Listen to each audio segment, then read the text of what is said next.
I think General Delo was very correct in saying that the longer it goes, it gives us a greater advantage. So, from that perspective, we have more staying power, and I think it's not in Pakistan's interest to take this forward. But then nothing has been in their interest, right? From the from the initiation of the terrorist attack to their responses to our very targeted strikes on terrorist infrastructure.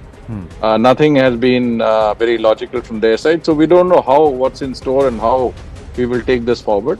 But certainly the hyphenation between Pakistan and terrorism is a very strong one. And I think that has been the rationale also for our holding the Indus Water Treaty in abeyance. We have said that unless Pakistan takes a very, very considered decision to stop using terror as an instrument, not to stop supporting terror, we will have to, hold back on some of the earlier, let's say, arrangements that we had with them.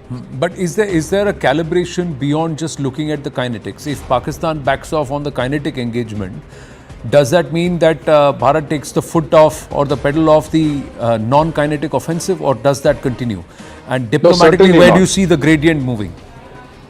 Certainly not. I think diplomatically we will continue to put pressure, not just diplomatically but economically, and in any other way wherever there is leverage, we will certainly put pressure on Pakistan. I don't think there is any intention or rationale to take our foot off the pedal.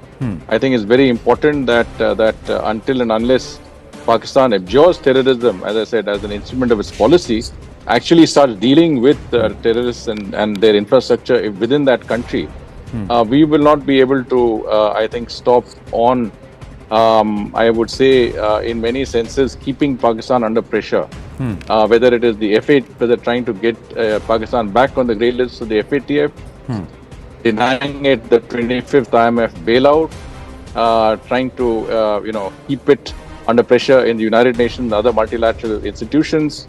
And of course, I would say in any other manner that is available to us, including use of the Indus waters, we should definitely keep them under continued pressure. But the kinetic aspect of it is what we are talking about, and that's something that we have to see how that. But diplomacy goes beyond the kinetics, and so that's why I'm asking you 2 points. And after you, I'll request Ambassador Rajiv Dogra and Tilak Devasharji also to weigh in. The one aspect is the Pakistan state machinery working overtime to get TRF out of the UNSC statement. One. And the entire recalibration drama that happened. The other one is the jihadi leading a jihadi's funeral, which was accorded state funeral, and the military and the polity standing behind this jihadi. How have we failed to leverage these two diplomatically? These two aspects, sir? No, I think we have, it's been amply sort of, brought out that, TRF has been one of the organization that claimed responsibility. They removed it later. This is an organization, the Popular Front, which is linked to Lashkar-e-Toiba very clearly. And that is why our targeting was specifically on the headquarters of Lashkar-e-Toiba, as well as, the Jaish-e-Mohammed.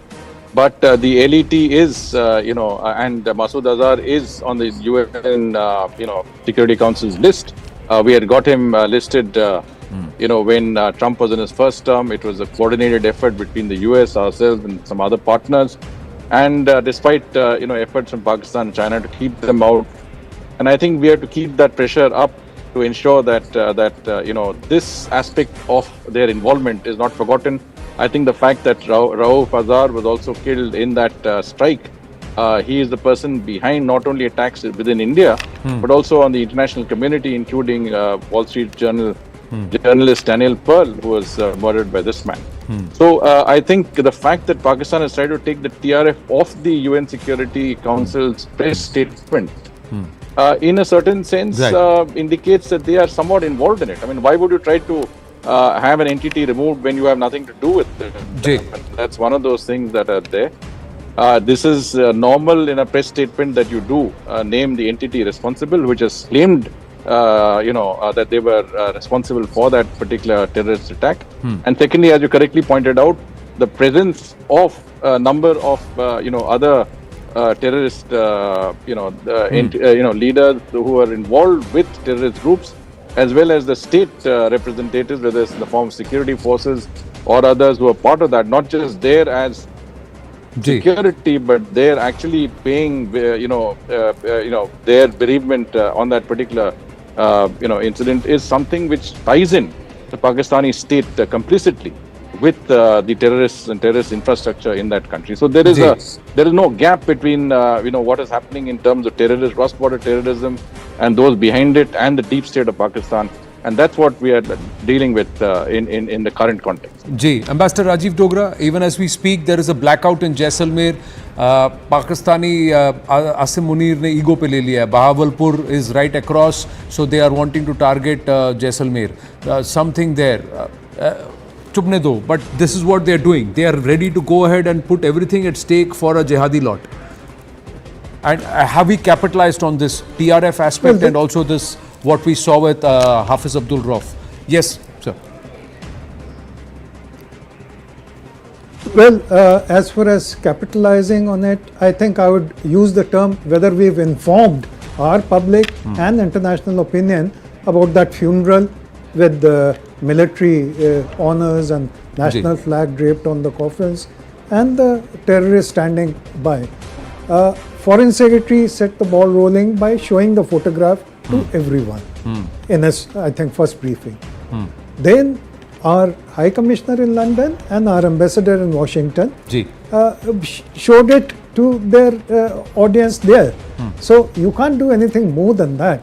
But one thing which strikes me repeatedly is that we are thinking only in terms of the short term. That when will this war be over?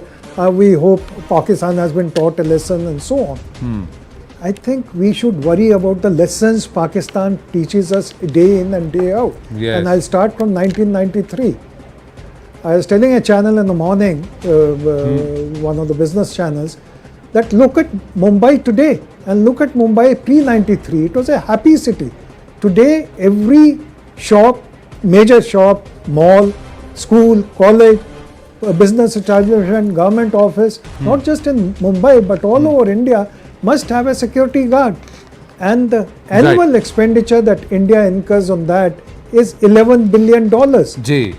That is how Pakistan is bleeding us economically. So we have to find a permanent solution to this. Otherwise, 1 year on, they will again attack us one way or the other. Sir, there will be sorry, Pulwamas. Sorry, sir. I'm about a minute and a half over. I didn't want to interrupt you, but I have to. I am compelled to. But let's hope that the Prime Minister calls for a meeting with minds like you, Tilak Devasarji, also after meeting the service chiefs and the army and the service veterans. Thank you very much. Always a pleasure speaking with you, gentlemen. Thank you so much for bringing in so much of perspective and engagement on the conversation. Thank you so much. Jai Hind, sir. Namaste.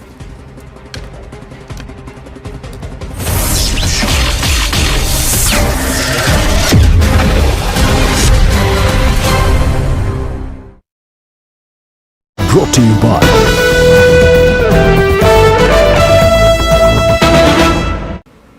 All right. I want to move on to another piece of breaking news that's just coming through.